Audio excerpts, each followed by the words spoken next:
Hello guys and welcome to Nature vs Marketing channel. Today we are going to dive into the process of planting of the philodendron, but this planting we are going to do not in the most common way. I had a thought that later become obsessive about the large philodendron that I will have in my collection. I will have a sort of vision of it. Every trip to the mountains, I return home with a tree that I collected with the confidence that I'm going to figure out what and how to apply this wood later. And after I got acquainted with the Kokedama technique, my idea finally matured and I began assembling a podium from the wood that I found earlier. One of the driftwoods was perfectly fitting the plant by its shape, so I decided to use it as a base. To secure connection tight, I used drill as a screwdriver and angular grinder to prepare the space and surface on joint places to make construction stronger.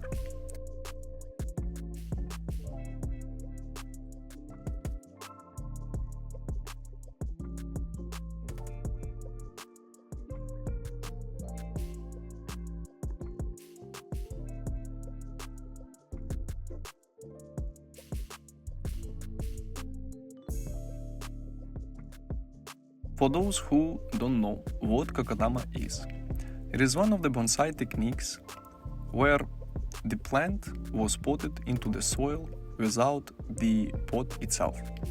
Instead of the pot, people are using moss and threads to form a ball with the soil around the roots of the plant. Watching the scale of the pot and the size of the plant, I am seeing it already as a Kokedama, more or less. For sure, regular approach of Kokedama technique is not the case with the plant of this size.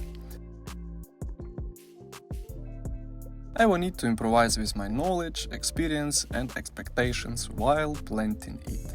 Wrapping, moving, placing, wrapping again. I thought it would be very nice to use the same soil and at least the same amount of it that I used previously. So I tried. Moss for the base layer to hold construction and moist, soil right on top of it, and repeat while wrapping roots and forming them into desired shape. It was a great benefit that philodendron has a huge amount of aerial roots.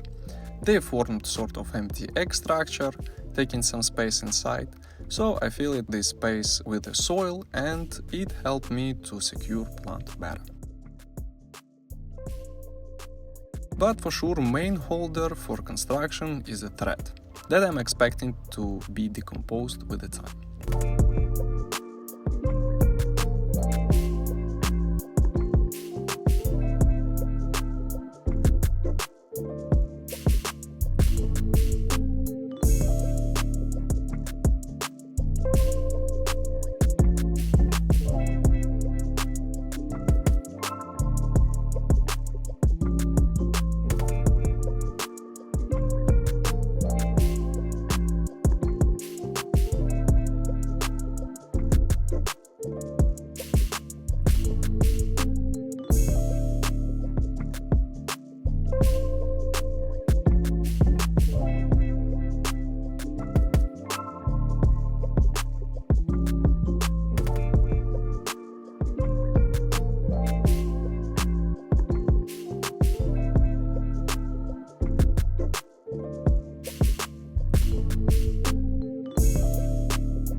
And last but not the least, decoration of the composition.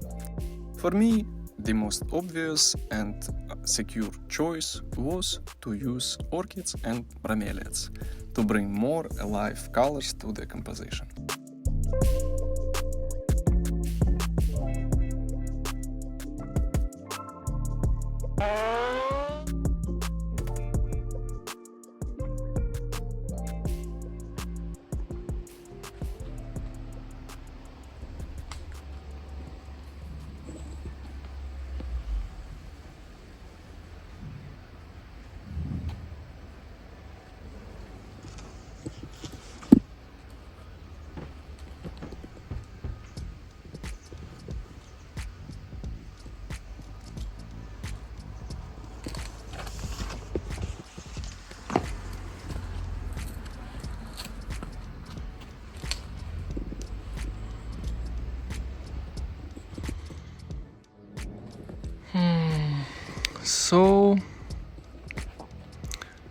Let's see. Yeah, actually, this high really much reminds me Bulbasaur. Let me show you 1 second. Look. Wait.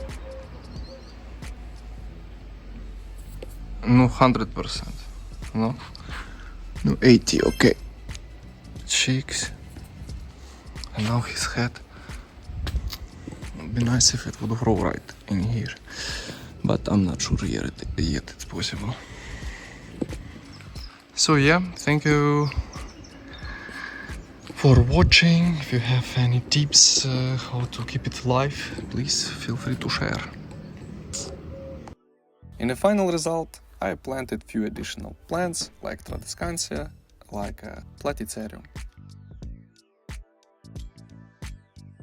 I really like the way how final composition looks. Today everything growing quite nicely. Philodendron was attacked by some bugs, but anyway, after treatment it is growing and doing fine. So guys, thank you very much for your attention. I hope that my experiment going to bring you some experience for you to use in your future gardening.